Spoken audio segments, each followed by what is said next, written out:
Europe's top 5 leagues are well into their new seasons. There are plenty of talking points already. Will the same teams come out on top again? Or could some of their early challengers maintain their form and pull off an upset?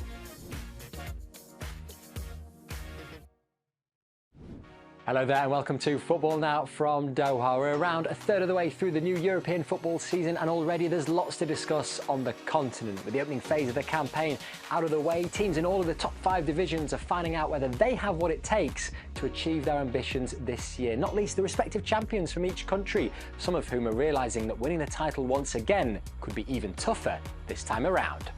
We'll start in France, where PSG have begun life without Lionel Messi and Neymar by suffering a slight dip in form.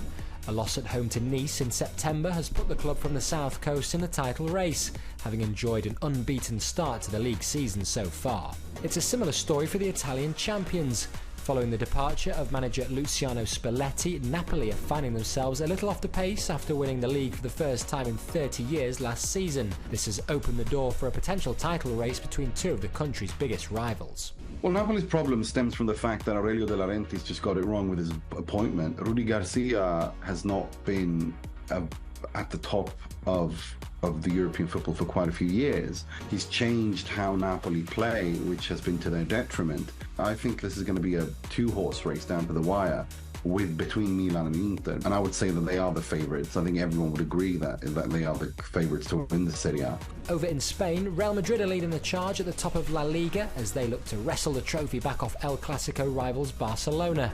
Also in the conversation though are the surprise package Girona. Usually a mid-table team, Barca's more local rivals have made an impressive start and currently occupy a top 4 place. Girona have been working on a project for a very long time, and we're seeing the results of excellent work being done behind the scenes for the last several years. Let's not forget that Girona are actually owned by the City Group, which is Manchester City. And so there's a very close connection to them. They're not necessarily spending a lot of money in terms of bringing in big names and all of that and developing players from Manchester City and so on. I mean, that is the case for certain players, but that's not the main idea.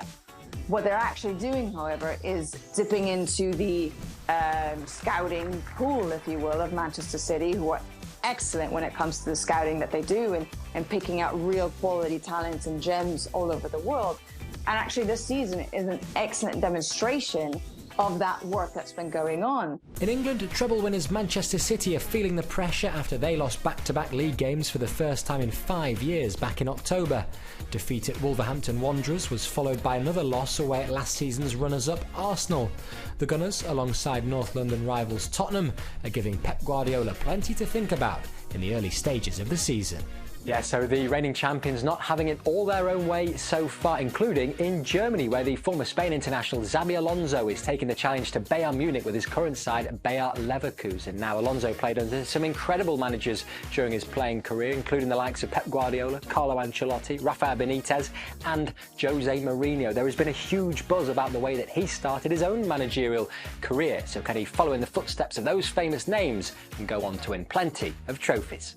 He always knew he wanted to be a coach. He wanted to get into management. So knowing that, you kind of start to mentally prepare yourself as you come to the end of your career and you start to look at things in a different way. You start to ask different questions with the managers that you're working with.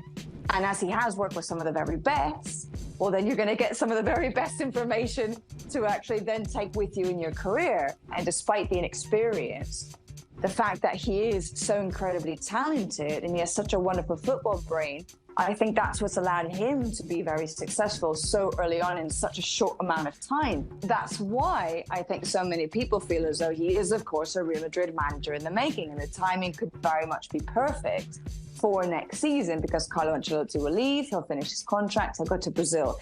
But I think a lot of people are talking about Liverpool. There's a lot of interest from Liverpool and perhaps him coming in at some stage as well to replace Jurgen Klopp if he leaves. Well, as we mentioned earlier, the Premier League and European Cup champions Manchester City are facing a sterner challenge this year for their domestic crown. One of those asking the questions are Tottenham Hotspur, who are surpassing all expectations under the new manager Ange Postecoglou. Despite losing their star striker Harry Kane in the transfer window last summer, the feel-good factor around Spurs hasn't been quite this high for a long time. So can they carry on the momentum into the second half of the season? I think with Ange, the biggest thing for me is just so straight up and so honest about everything. You know, he's not come in and sugarcoated anything. He doesn't look like a puppet of Daniel Levy when he's talking to the press. He's so honest. He's so up in front about everything. And he just appears as someone that you can trust and you can put your faith in. And I think it just brings that level of calmness over the whole club.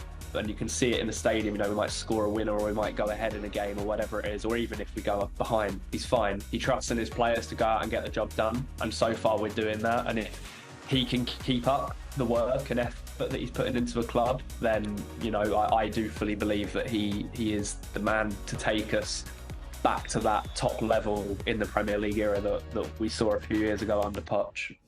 Yeah, plenty of drama so far this season, and I'm sure there'll be more to come. That is all we have time for. Do let us know your thoughts at home using the hashtag FootballNowTopLeagues, and we'll see you at the same time next week. Bye for now.